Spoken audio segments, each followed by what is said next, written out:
당신은 의사인데도 어째서 다른 의사들과 의견이 다르죠? 나는 종종 이런 질문을 받곤 한다. 대답은 다음과 같이 간단하다. 나는 결코 의학산업의 어떠한 경제적인 지원도 받지 않기로 맹세했기 때문이다. 나는 오직 내 환자들을 돌보고 그들을 고통과 질병으로부터 보호하며 사람을 죽이는 수술과 약물 처방을 하지 않기로 맹세했기 때문이다.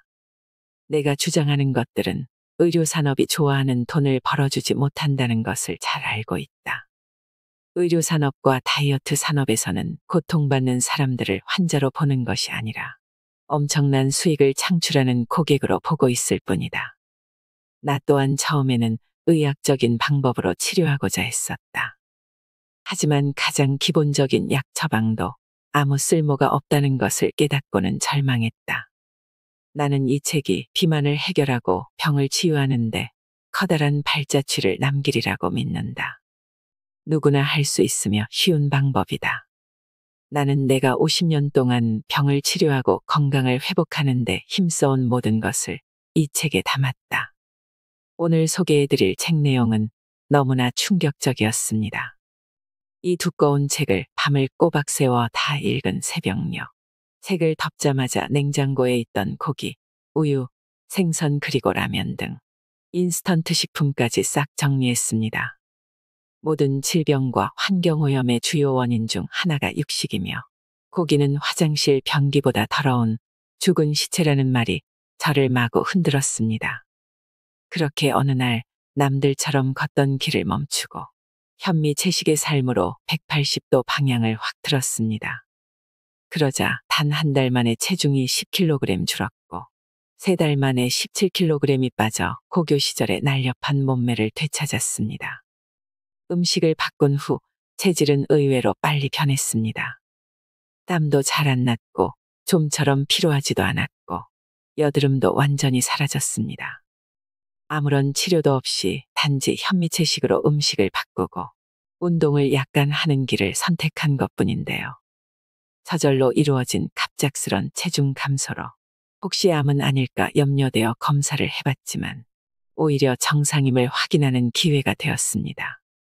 잠시 불안해했던 제 모습이 우습기까지 했습니다. 이렇게 방향을 튼 지 20여 년, 예전에는 연예행사였던 감기 몸살을 그동안 한 번도 알아본 적이 없으며 어려서부터 주기적으로 알아온 축농증과 중이염도 씻은 듯이 사라졌습니다. 모두가 걸어가는 그 길, 널리 알려진 지식이 항상 옳은 길은 아닙니다. 태양이 지구를 중심으로 돈다고 주장한 것처럼 말입니다. 골고루 먹어야 한다. 단백질 섭취가 중요하다. 우유가 좋다. 영양제를 꼭 먹어야 한다. 고혈압이나 당뇨병 환자는 평생 약을 먹어야 한다. 싱겁게 먹어야 한다. 이와 같은 통념은 거짓이거나 지나친 과장입니다. 현대 한국인의 육식 섭취량은 20에서 30년 전에 비해 약 6배에서 7배 증가했습니다. 학교 급식 등을 통해 우유를 섭취하지 않는 아이는 거의 없습니다.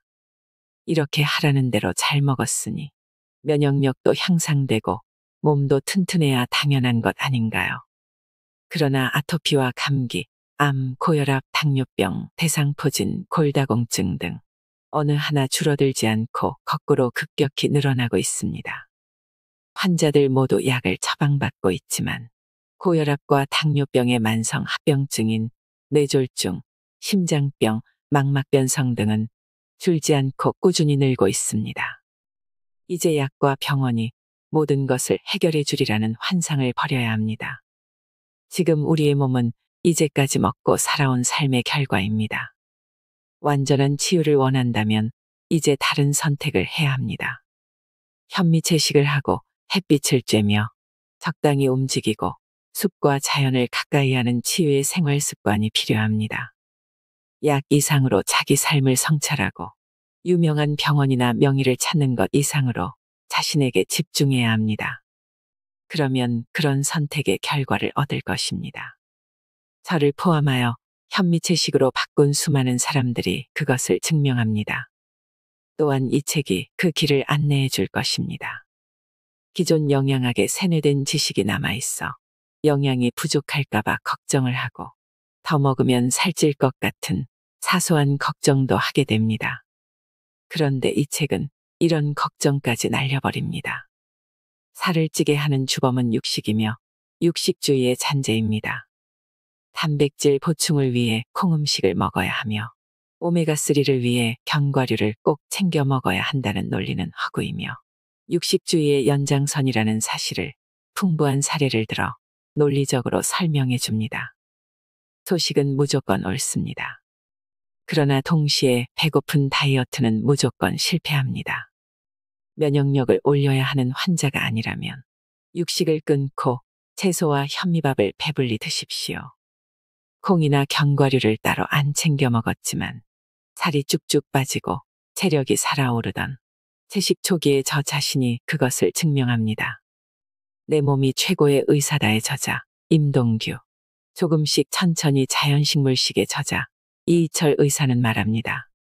나는 결코 의학산업의 어떠한 경제적인 지원도 받지 않기로 맹세했기 때문이다. 나는 오직 내 환자들을 돌보고 그들을 고통과 질병으로부터 보호하며 사람을 죽이는 수술과 약물 처방을 하지 않기로 맹세했기 때문이다라는 맥두걸 박사의 고백이 가슴을 더욱 벅차게 만들었다고 말이죠. 존 맥두걸 박사의 어느 채식의사의 고백은 한국에서 약물과 시술에 의존하며 증상 조절에만 열중하는 현대의료를 비판하고 채식의 치료적 가치를 알려온 양심 의사들의 활동이 헛되지 않았다는 생각이 들게 했다고 합니다. 하지만 한국의 출판 환경과 건강 환경은 날로 악화되고 있습니다. 건강 분야 출판 시장에선 진지한 내용의 책을 찾아보기 힘들고 단편적 현상만을 부각시키면서 사람들을 불건강의 길로 안내하는 책들이 유행하고 있습니다. 대표적인 것이 탄수화물은 독이다, 밥을 끊어라. 탄수화물이 뇌를 망가뜨린다라고 주장하는 각종 버전의 저탄수화물, 고단백, 고지방 다이어트 책들입니다. 이런 책들의 주장의 터무니없음은 1970년대까지 한국인들이 전체 칼로리의 80에서 90%를 탄수화물에서 섭취했음에도 날씬하고 만성질환이 없었다는 사실만으로도 증명이 됩니다. 그럼에도 이런 현상은 각종 매체에서 유행하는 먹방에 의해 더욱 증폭됩니다. 먹방은 기름지고 달고 짜고 매운 음식들을 찬양합니다. 그리고 출연자들은 이런 맛이 진정한 맛인 듯 온갖 황홀한 표정을 짓습니다.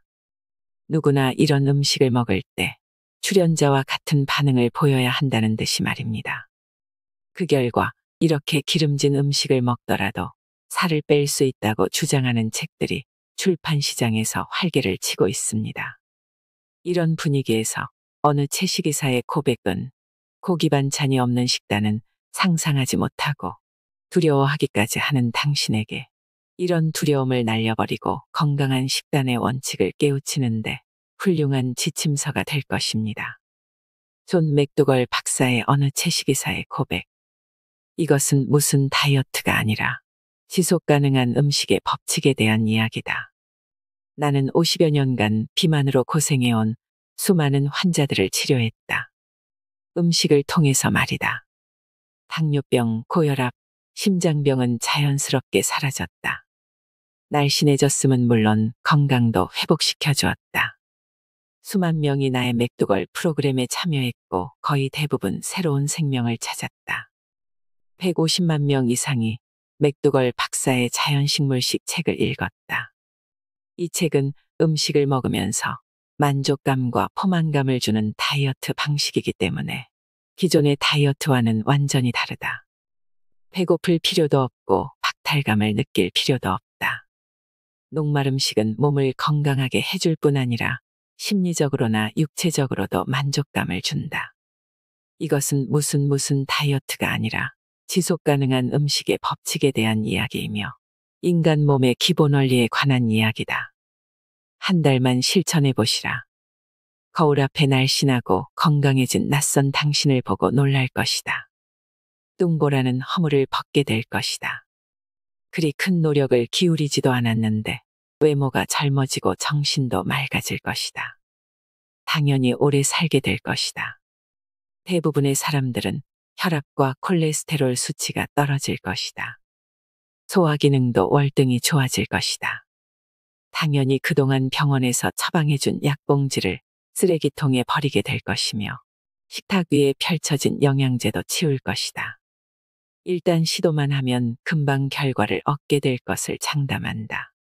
나의 프로그램을 통해 날씬해지고 건강해진 수만 명의 환자들이 그것을 증명한다. 돈을 버는 의사가 아닌 병을 낫게 하는 의사로서의 50여 년 내 인생을 걸고 장담할 수 있다. 당신은 광고에 현혹되지 말아야 한다. 다이어트 책에도 속지 말아야 한다. TV에 나와서 소비자의 두려움을 미끼로 비즈니스를 하는 의사나 요리사의 말에 넘어가서는 안 된다. 이 책은 단순한 지식에 관한 이야기가 아니다. 음식의 원리, 몸의 원리에 대한 이야기다. 이 책에서 말하는 녹말이란 공장에서 만든 정제탄수화물을 말하는 것이 아니다. 그러니까 빵, 라면, 국수, 파스타, 케이크, 과자 등을 말하는 것이 아니라는 말이다. 자연에서 얻은 감자, 현미, 고구마, 보리 등을 말하는 것이다. 정제탄수화물은 그 자체에도 문제가 있지만 공장에서 제조하는 과정에서 수많은 화학재료가 첨가되기 때문이다. 책을 읽으면서 오해가 없기를 바란다. 녹말은 모든 음식의 기본이다. 다이어트를 할 때 우리는 얼마나 먹어야 할까라는 고민을 항상 하게 된다. 그러나 그것은 틀렸다. 중요한 것은 먹는 양이나 먹는 횟수, 그리고 먹는 시간이 아니라 무엇을 먹느냐 하는 것이다. 동물마다 먹는 종류가 모두 다르다. 인간의 육체는 녹말을 통해서 만들어진다. 인간은 더 많은 쌀과 옥수수, 감자와 고구마 그리고 콩을 먹을수록 더 날씬해지고 더 강해지며 더 건강해진다. 인간은 그렇게 설계되었고 진화해왔다. 녹말이 정말이야. 당신도 믿지 못할 것이다. 우리는 그렇지 않다고 교육받아왔기 때문이다. 매스컴은 지금도 탄수화물은 비만과 질병의 원흉이라고 연일 떠들기에 바쁘다. 그러나 녹말은 몸을 건강하게 해주고 포만감을 주는 최적의 열쇠다. 세계의 유수한 과학 논문들은 녹말의 중요성에 대해 꾸준히 연구해서 발표해왔다. 녹말은 인간의 건강을 지켜주고 날씬한 몸매를 지켜주는 유일한 음식이다. 여러분이 이 책에서 단 한 가지 메시지를 뽑고자 원한다면 바로 녹말 음식을 먹어라일 것이다. 독자 여러분들은 아마도 고기, 생선, 계란, 우유, 유제품 등을 멀리하고 과일과 채소를 위주로 하는 다이어트의 장점에 대해 많이 들어봤을 것이다. 그것은 사실이다. 그러나 과일과 채소만으로는 완벽할 수 없다. 녹말이 많이 든 음식을 같이 먹어야 한다. 배추나 시금치 같은 채소와 사과나 오렌지 같은 과일을 먹더라도 항상 공복감이 남기 때문이다. 물론 과일과 채소는 몸에 아주 좋은 음식이다. 그러나 단 한 가지, 포만감을 주지 못한다는 결정적인 문제점이 있다. 그 공복감 때문에 무엇인가를 몸에 채워 넣게 만들고 결과적으로 건강과 체중의 문제를 일으키는 나쁜 음식에 손을 뻗치게 만드는 것이다. 배고픈 다이어트는 실패할 수밖에 없다.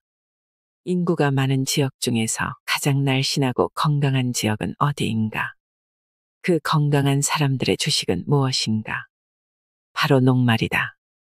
일본과 중국과 한국 그 밖의 다른 아시아 국가 사람들은 쌀로 만든 밥을 주식으로 하고 있다. 물론 현대에 들어 도정 기술의 발달로 거친 현미 대신 달달한 백미를 먹는 통에 각종 문제를 야기하고 있는 것도 사실이다. 여기에서 내가 쌀이라고 할 때는 지나치게 도정한 백미가 아닌 정제하기 이전에 현미를 말하면 물론이다. 각종 질병과 사망 원인의 거의 대부분이 우리가 먹는 음식과 관련이 있다는 것을 강하게 암시하는 각종 증거가 있다.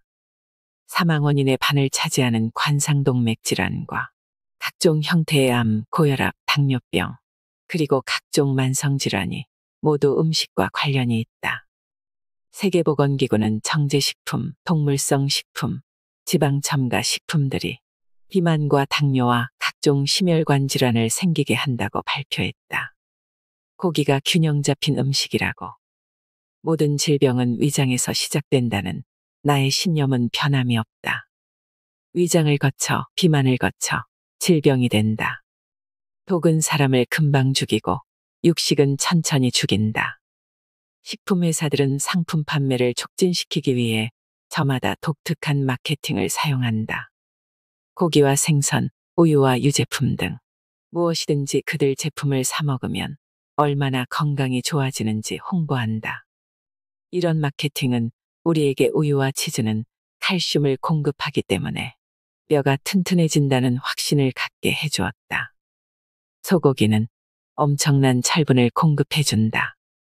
닭고기는 기름기 없는 닭가슴살은 놀라운 단백질의 원천이 된다. 생선은 두뇌를 명석하게 해주는 오메가3 지방산을 듬뿍 선사한다. 그러나 이것들은 이들 식품업계가 당신에게 확신을 주기 위해 당신에게 필요한 말만 한 것이다. 그렇다면 그 반대편에 있는 부정적인 말은 들어본 적이 있는가? 육류업자와 제약업자들이 당신에게 말하지 않은 것이 있다. 어떤 영양소가 부족해서 발생하는 질병은 거의 없다는 것과 일반적인 식물성 음식만 먹어도 칼슘과 철분과 단백질을 모두 충족시킬 수 있다는 사실이다. 나는 50여 년 동안 의사로 일해왔다.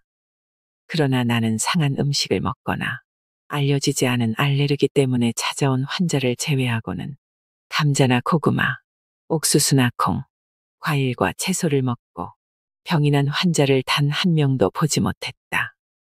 단연코 양심을 걸고 말할 수 있다.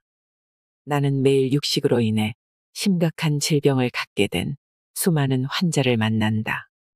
심장병, 중풍, 제2형 당뇨, 관절염, 골다공증, 암 등 헤아릴 수가 없다.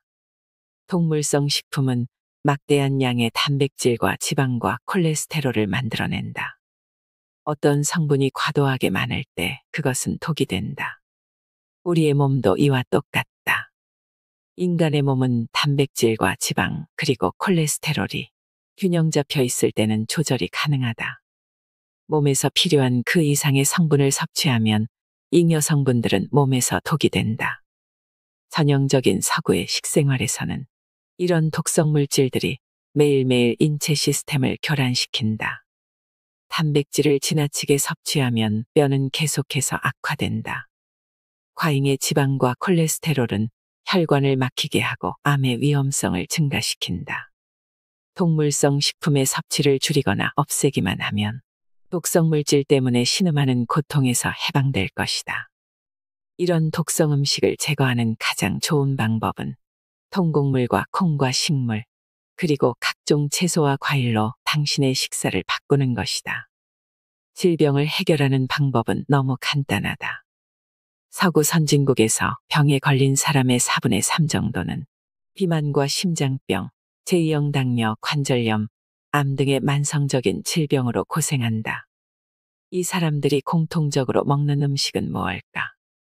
육류와 유제품과 지방, 그리고 가공식품이다. 원인을 알면 해결 방법은 의외로 간단하다. 이런 음식은 몸에 찌꺼기를 만들고 쓰레기를 쌓는다. 그러면 어떻게 해야 할까? 그렇다. 몸을 청소하는 음식을 먹으면 된다.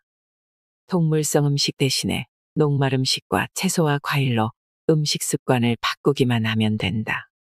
그렇게만 하면 육체적으로나 경제적으로 엄청난 고통을 안겨주는 만성질병을 뿌리째 뽑을 수 있기 때문이다.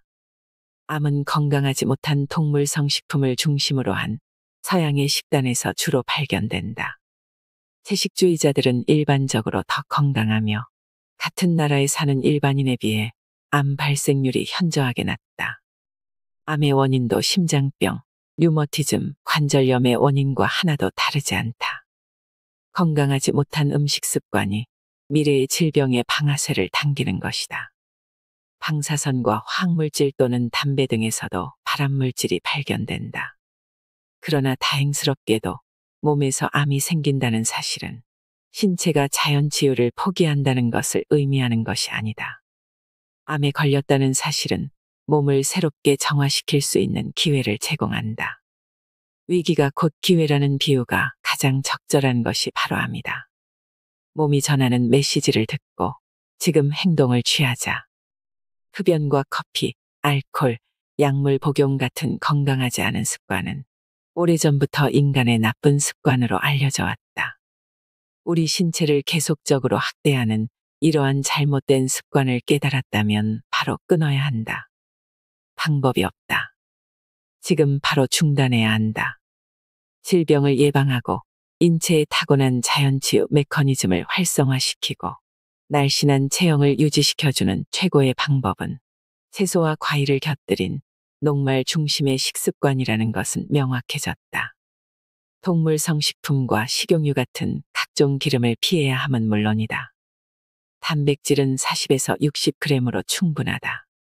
인간은 새로운 세포를 만들거나 호르몬을 합성하거나 신체 조직을 수리하기 위해서 단백질을 필요로 한다.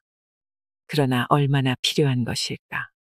우리 인간은 피부 재생 등 다양한 손실을 복구하기 위해 하루에 약 3g의 단백질을 사용한다.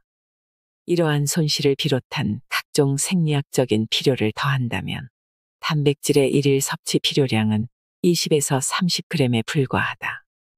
식물성 음식에 포함된 단백질은 이러한 요구를 충분히 만족시켜주고도 남는다.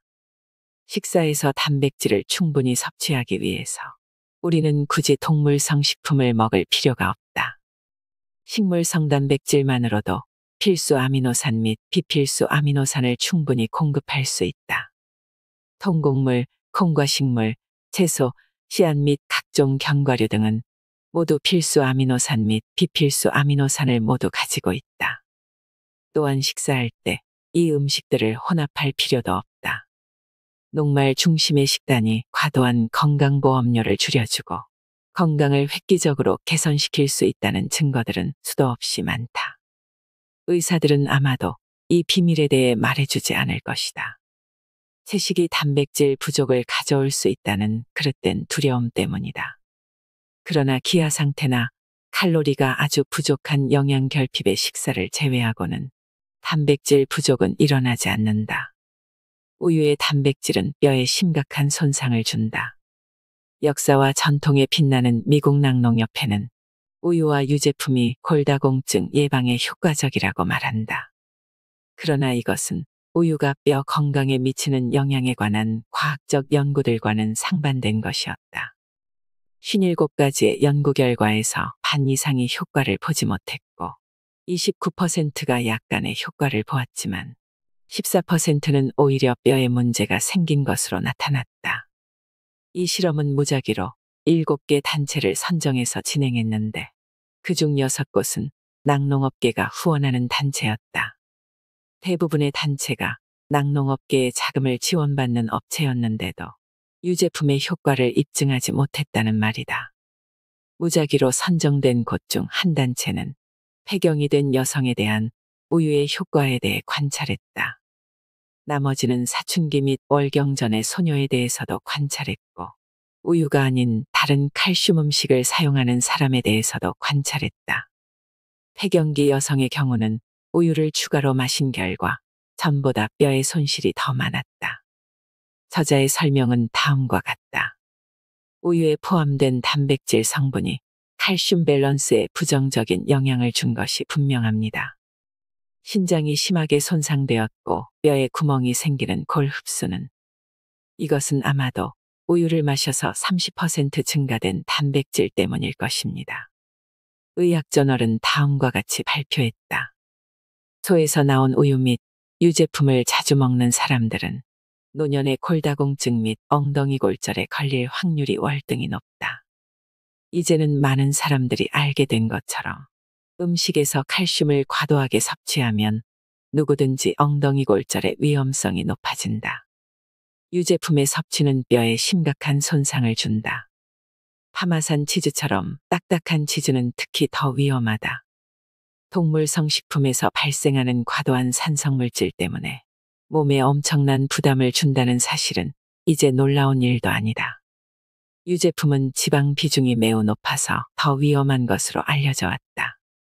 그러나 사실 우유 속의 단백질과 유당인 락토오스도 질병을 일으킨다.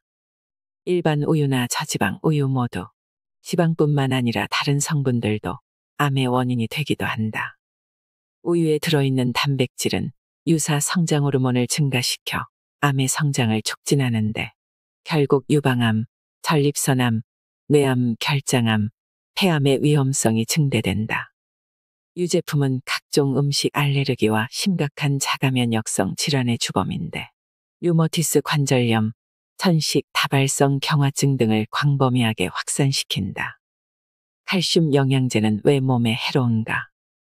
칼슘 영양제의 경우 단독으로는 뼈의 골밀도를 증가시키지만 골절의 위험성을 감소시키는 데 도움을 주지는 못한다. 오히려 골절의 위험성을 증가시킨다. 칼슘 영양제에 이점이 있다면 그것은 칼슘 때문이 아니라 그 영양제의 알칼리화 효과 때문일 것이다.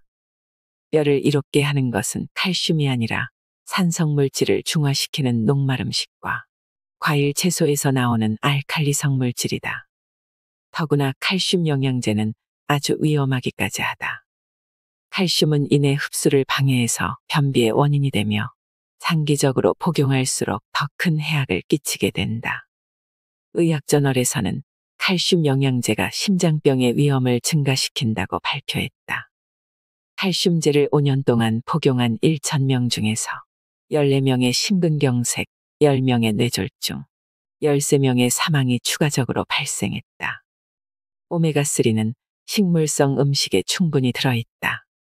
전통적인 식사 방식에 근거한 식물성 식단이 DHA 또는 오메가3 지방산을 알맞게 공급하는 데 부족하다는 근거는 어디에서도 찾을 수 없다. 결론적으로 DHA가 내 진화에 있어서 결정적 자원이라는 가설은 수정되어야 한다. 이 말은 무슨 뜻인가?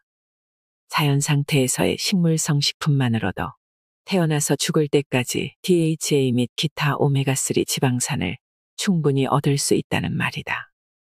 수많은 건강 관련 단체들이 오메가3 지방산이 풍부한 생선을 우선적으로 먹으라고 권유하고 있다. 그런데 같은 단체들이 생선에 있는 메틸수온과 다른 환경오염 물질들에 대해 경고하고 있다. 이런 상반된 정보는 우리를 암초와 산호초 사이에 끼인 것처럼 어찌할 바를 모르게 만든다. 심장을 보호하기 위해서 뇌 손상과 암 발생을 촉진하는 화학물질을 먹어야 한다는 어처구니 없는 아이러니가 발생한다는 말이다. 결론은 이렇다. 생선을 통해 오메가3 지방산을 먹지 않더라도 아무런 위험이 없다. 생선을 먹거나 생선오일 영양제를 먹거나 모두 수은 중독 위험이 있다. 수은은 자연 상태에서 발견되기도 하고 공장의 생산 과정이나 산업용 공해에 노출되어 발견되기도 한다. 수은은 강과 우물 그리고 바다로 스며들어가는데 이때 독성이 강한 메틸수은으로 전환된다. 결국은 먹이사슬로 들어가 더 강한 수은으로 농축된다. 먹이사슬의 꼭대기에 있는 생선은 수은 오염에 가장 크게 노출되어 있다. 어떤 생선이 먹이사슬의 맨 꼭대기에 있을까? 참치, 연어, 고등어, 정어리 등이 대표적이다. 바닷물고기는 EPA와 DHA 농도가 매우 높다.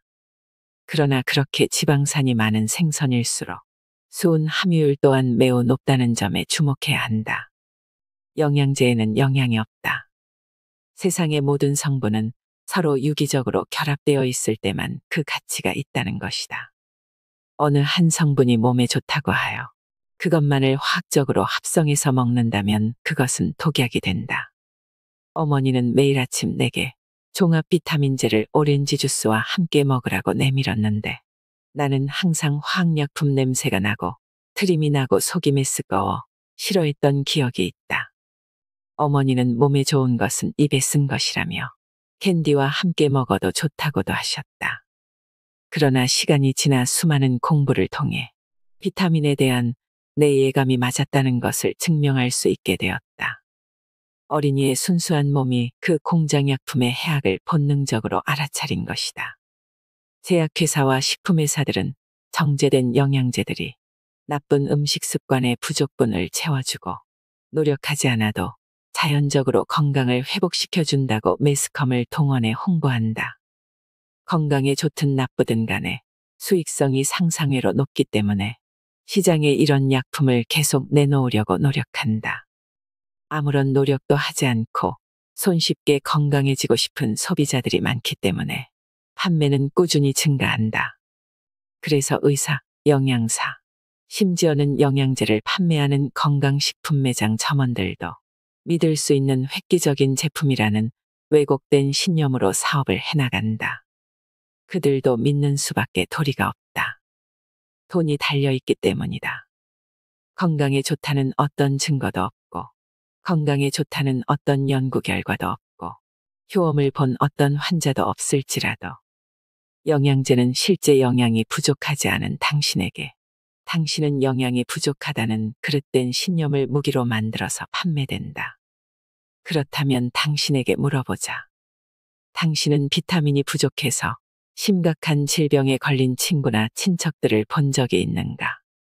당신은 비타민C가 부족해서 궤열병에 걸린 사람을 본 적이 있는가? 단백질이나 필수 지방산이 부족해서 병에 걸린 사람을 주위에서 본 적이 있는가? 아마도 거의 제로에 가까울 것이다. 나는 영양제를 먹고 기적적으로 건강을 회복했다는 소식을 평생 들어본 적이 없다. 영양제에는 영양이 없을 뿐만 아니라 영양제가 질병의 원인이 된다는 각종 연구와 실험, 비타민이 당뇨병 환자의 신장 악화해주는 영양 실험에서는 신장질환과 당뇨병을 진단받은 238명의 환자를 두 그룹으로 나누어 실험을 진행했다. A그룹에게는 엽산과 비타민 B6와 비타민 B12를 처방했다. B그룹에게는 위약을 처방했다. 그 결과 영양제를 복용한 A그룹의 신장 기능이 B그룹에 더욱 악화되었다. 심혈관 질환에 시달리는 비율은 2배나 늘어났다. 아이오와 여성 건강연구에서는 1986년부터 2008년 사이에 노인 여성 38,772명을 대상으로 영양제 복용과 사망 위험에 대한 연구를 진행했다. 그 결과 종합 비타민제 및 마그네슘, 아연, 구리 등의 영양제를 복용한 사람은 그렇지 않은 사람에 비해 사망 위험성이 더 높았다. 관상동맥 시술 이후의 엽산 실험에서는 심장동맥에 스텐트를 이식받은 환자 636명을 4그룹으로 나누어 실험을 진행했다. A그룹에게는 비타민의 일종인 엽산, B그룹에게는 비타민 B6, C그룹에게는 비타민 B12, D그룹에게는 아무것도 넣지 않은 위약을 처방했다. 그 결과 엽산과 비타민 B6 및 비타민 B12를 처방받은 그룹의 환자들은 아무것도 넣지 않은 위약을 처방한 D그룹의 환자들에 비해 혈관의 재협착 발병률이 높아져 심장수술을 또다시 받아야 했다. 알약은 음식이 아니다. 독이다. 소금을 줄이면 오히려 더 위험하다. 국민건강영양조사가 성인 100만 명을 대상으로 대대적으로 실시되었다.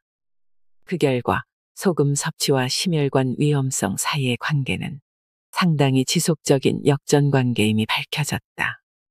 쉽게 풀어서 얘기한다면 소금 섭취가 많을수록 심장병과 중풍의 위험성이 감소된다는 뜻이다.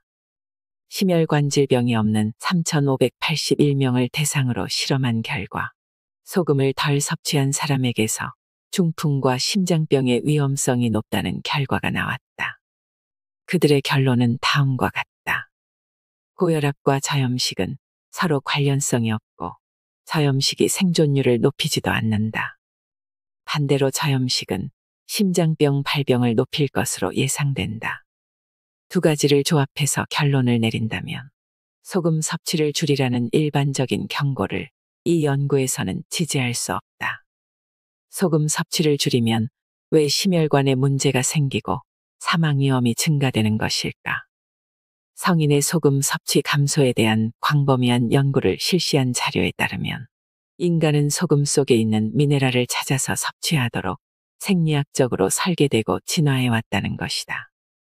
우리가 소금을 충분히 섭취하지 않으면 우리 몸은 부신 호르몬을 증가시키며 신장과 피부에 있는 소금의 손실을 감소시키는 등 여러 가지 방식으로 체내 염분을 조절하도록 변화를 준다는 것이다.